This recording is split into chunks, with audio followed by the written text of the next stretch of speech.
May hapon guys. Pabiyahe dahil ni ani sa Surala guys. Mong kauban ang magso ni Tuti ug mga pag-umangkon. Naanami ani sa Tampakan guys. Biyahe ni ani paadto og Surala. Kay hapito na mo ang igsuon ni Tuti ug mama.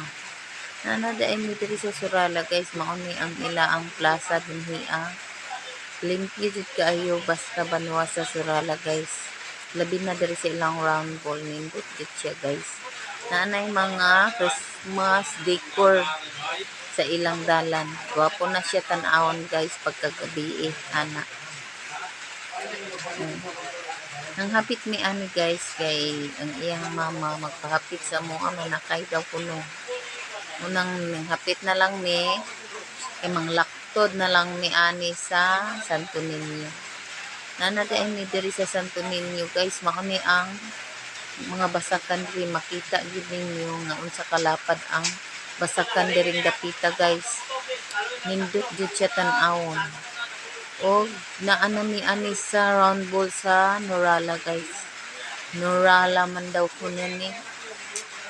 Moingon nila guys. Nindot siya, cute. Bisan ano siya guys.